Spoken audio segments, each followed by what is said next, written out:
Bueno, cuéntenos, ¿cuáles son los beneficios de la ingeniería genética aplicada a la agricultura? La ingeniería genética es algo bastante discutido, ¿no? Habría que primero hacer, yo sé que estamos cortos de tiempo, pero en el año 96, 1996, la FDA por primera vez aceptó lo que es un cultivo genéticamente modificado. Fue una variedad de tomate que tenía mayor vida de anaquel, ¿sí? Y a partir de allí las cosas se fueron desarrollando. En realidad, la humanidad y los agrónomos específicamente vienen mejorando genéticamente cultivos desde siempre prácticamente, a través de una selección donde la selección natural muchas veces se hacía por variedades más resistentes a algo que hace muchos años no se entendía qué era, pero Sí. la gran diferencia que hay hoy en día es que en los años esa modificación o esa selección se comenzó a hacer a campo controlado. Y posteriormente lo que nosotros llamamos cultivos genéticamente modificados se está realizando en laboratorios en donde a través de ADN recombinante u otras técnicas de la biotecnología se mejoran cultivos. El beneficio más importante que veo yo en el uso de la biotecnología para el mejoramiento de los cultivos es que producimos cultivos los cuales son más resistentes a enfermedades, a condiciones extremas, y teniendo en cuenta la gran problemática que hay hoy en día con el cambio climático y con el calentamiento global, en donde las variedades que poseemos y que cultivamos en forma tradicional cada vez son menos resistentes a esas condiciones, se hace necesario de alguna manera mejorar esas variedades para seguir manteniendo los niveles de producción e inclusive aumentarlos, inclusive podríamos decir resistencia a enfermedades o resistencia a determinados agroquímicos. Tiene por supuesto sus puntos negativos. La cuestión de la ingeniería genética usada en la agricultura, en el mejoramiento de cultivos, tiene muchísimos pros y tiene podemos encontrar muchos artículos científicos que no justifican el uso, inclusive hablan de algo dañino, pero es el ciclo del romper con paradigmas que siempre existieron en todas las disciplinas, y la agricultura no deja de ser uno de ellos. Bueno, justamente la contracara es todo lo que tiene que ver con lo orgánico y plantear estar fuera de esta situación que bien usted está contando. Hay mucho temor y también mucha incertidumbre. Eh, ¿Por qué hay tanto temor e incertidumbre respecto de esta práctica? Es una excelente pregunta, y voy a explicar. Va a sonar quizás un poco no políticamente correcto, pero lo que pasa es que la gente está desinformada al respecto.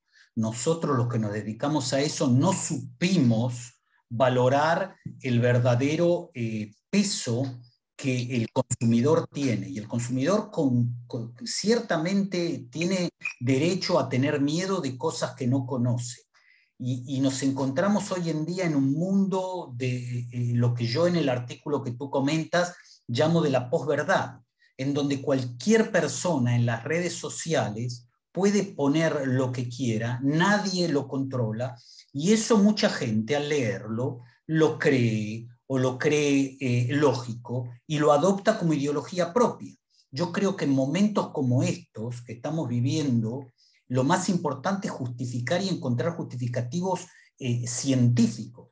Y es claro, a pesar de las discusiones que hay entre la Comunidad Europea y Estados Unidos, hay que aclarar eso claramente. La Comunidad Europea no acepta el uso de cultivos genéticamente modificados. Lo que hay que ver ahora, desde la última decisión de una Corte Suprema en donde donde se llevó el tema a discusión, ¿qué es exactamente un organismo modificado genéticamente? Si acaso es, por ejemplo, el tomar una planta, inyectarle o tratarla con un agroquímico, generar mutaciones y de las mutaciones se eligen las mutaciones más beneficiosas para la agricultura. Eso es genéticamente modificado, o el uso de tecnologías como CRISPR son genéticamente modificadas porque a través de la intervención en laboratorio estamos cortando una parte de la cadena genética. La gente no sabe, no tiene información. Y lo más trágico de la cuestión es que se está pagando mucho dinero para asegurar, quien compra, asegurarse que no sea modificado genéticamente sin saber exactamente el valor. Hoy en día, más de 2/3 de la soja que se cultiva en el mundo es soja genéticamente modificada. El 30% del maíz, el 20% de la colza, algodón genéticamente modificado en China. Existen muchísimos cultivos que sin saberlo, sin saber la gente, son cultivos genéticamente modificados. Ahora quiero hacer una aclaración, Mariela, que me parece importante. Sí. Esto no lo pongamos junto con la agricultura orgánica. La agricultura orgánica, si bien tiende también a no usar semillas genéticamente modificadas o granos genéticamente, es otra cosa completamente diferente que se puede entender también. Yo creo que todo tiene que llegar a un balance, y quien desee adquirir productos, verduras, frutas, granos orgánicos o no genéticamente modificados está en su pleno derecho, pero hay que aclarar que los valores nutricionales, que los restos o los desechos de plaguicidas o de agroquímicos, si se trabaja de acuerdo a las leyes que existen en cada país para saber cuáles son los restos permitidos o no permitidos que pueden producir daño en el ser humano, si se trabaja en forma correcta, no debería haber diferencia, y eso se comprobó en muchísimos estudios. En Stanford se revisaron más de 150 cultivos y no se encontró ninguna ventaja al orgánico al inorgánico, por ejemplo. O sea que tenemos, paralelamente a eso, el uso excesivo de agroquímicos, de fertilizantes, de todas las cuestiones que están, digamos, bajo la lupa del consumidor con certeza y con justificación, deben ser controlados sin ningún lugar a duda, porque podemos hacer muchísimo daño.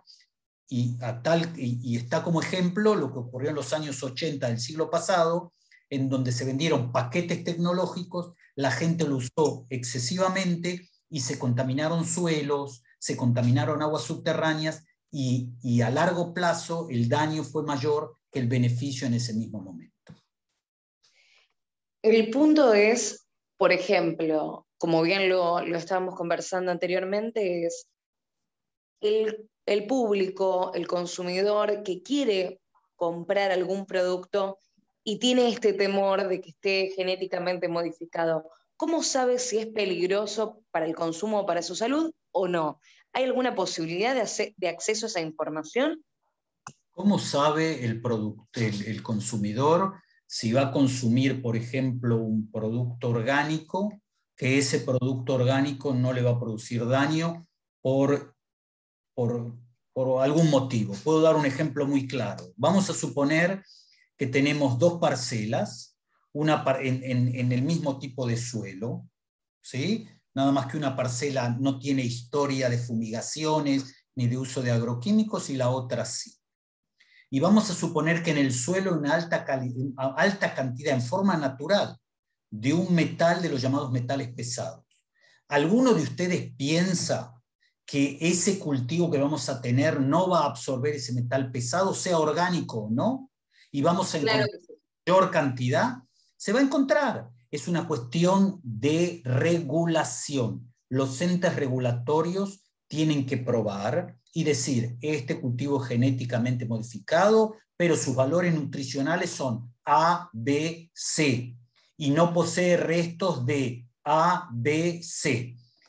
Eso es lo único que hay que hacer, es tener buena regulación de manera tal de darle toda la información posible y explicándole al consumidor. Si a pesar de eso el consumidor piensa que el cultivo modificado genéticamente va a generar un fruto modificado y que ese fruto puede de alguna manera influenciar en la salud de él, ese es otro problema que debemos explicar. Yo no veo, si voy a comer una manzana que fue generada por un árbol, estoy diciendo un ejemplo que ni existe, ¿sí?, que fue generado por una variedad genéticamente modificada, la manzana como manzana, si la analizamos, es la misma manzana. No hay algo diferente, no hay algo diferente en el producto mismo, en la fruta, en la verdura. Así que es una cuestión de decisión y de ideología que se debe respetar. Sin lugar a dudas se debe respetar. Hay normas nosotros que se llaman normas de bioseguridad y que en realidad hay millones de artículos, artículos científicos que explican cómo son esas normas de bioseguridad para asegurarse que cultivos genéticamente modificados no produzcan algún problema en la salud. Debo aclarar nuevamente que han existido casos en donde cultivos y los productos de esos cultivos han generado alergias o se registraron alergias y generaron problemas. Sin duda alguna, nada es 100% seguro y nada es 100%, o sea, nada es 100% como uno lo dice, sino que hay que ver y hay que analizar las cosas. Tiene sus beneficios y sus problemas. La única manera es a través de buenos métodos de trazabilidad, en donde el consumidor va a tener acceso a toda la historia del cultivo. La trazabilidad hoy en día yo creo que es la herramienta que posee la agricultura más importante para darle tranquilidad al consumidor. Por supuesto, Daniel, agradecerle esta comunicación y me gustaría cerrar con otro aspecto que me resulta muy importante a tener en cuenta sobre este tema, que tiene que ver cómo impacta este tipo de ingeniería genética aplicada a la agricultura en el medio ambiente, en el cambio climático. Ok, esa también, yo creo que esa es una buena manera de cerrar. Vamos a decir lo siguiente. La agricultura tradicional generó y sigue generando daños al ambiente y sin duda alguna los próximos años son un desafío muy importante para la actividad agropecuaria en general, más la actividad pecuaria, la producción de carne sobre todo, que es dentro de las actividades agropecuarias, la actividad que mayor contaminación produce por intermedio de la liberación de gases de invernadero y toda la problemática. Sin lugar a dudas también el uso de fertilizantes. Cuando usamos variedades genéticamente modificadas en general, se venden paquetes tecnológicos. Y esos paquetes tecnológicos están asociados al uso de determinados herbicidas, al uso de determinados plaguicidas, a muchos tipos de fertilizantes. Si eso no va a estar regulado, o sea, si el paquete general no va a estar regulado, si no vamos a asegurarnos como gobiernos y como profesionales de usar las cantidades tales que no dañen el suelo, que no haya exceso de minerales y de fertilizantes que de alguna manera percolen y lleguen a las aguas subterráneas que contaminan y que luego llegan a los ríos. Esa es la manera de asegurarse que no vaya a haber daño al medio ambiente. Pero, sin lugar a dudas, el gran desafío es, por un lado, pensar que en el año 2050 vamos a tener que producir muchísimo más alimento, un 60-70% más de alimento que producimos hoy en día. Las estadísticas y la realidad nos muestra que vamos a tener 40% menos de agua, las tierras no aumentan, al contrario, por mal uso, por erosión, van en disminución o van en disminución desde el punto de vista físico, que ya no se pueden usar, o desde el punto de vista químico, perdieron su fertilidad, y por lo tanto parece paradójico decirlo, pero la única solución es en cierta medida lo que se llama hoy en día la intensificación sostenible, que es un manejo racional de la agricultura a través de sistemas intensivos que exigen usos de fertilizantes y de otras sustancias, pero en forma racional que nos permita producir los alimentos. No quiero ser pesimista para terminar esta charla, pero desgraciadamente estamos lejos todavía, estamos lejos de alcanzar ese balance que nos permita, por un lado, cuidar el ambiente y por el otro lado, seguir produciendo las cantidades de alimento que el mundo, que la población mundial nos está exigiendo.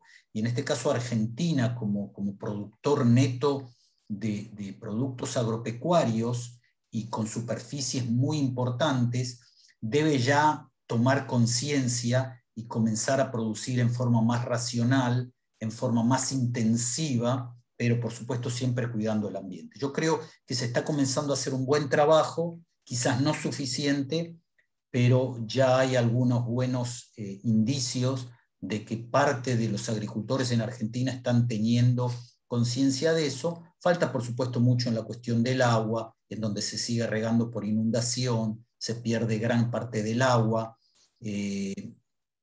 pero pienso que se comenzó un camino. Yo preferiría que fuese más rápido, pero por supuesto depende muchas veces de cuestiones económicas, cuestiones políticas, y hay que buscar la manera de solucionarlo sin importar quién esté en el gobierno y sin importar quién sea ministro y quién sea directivo agropecuario. Hay que ir todo para adelante porque el problema es el mismo para todos.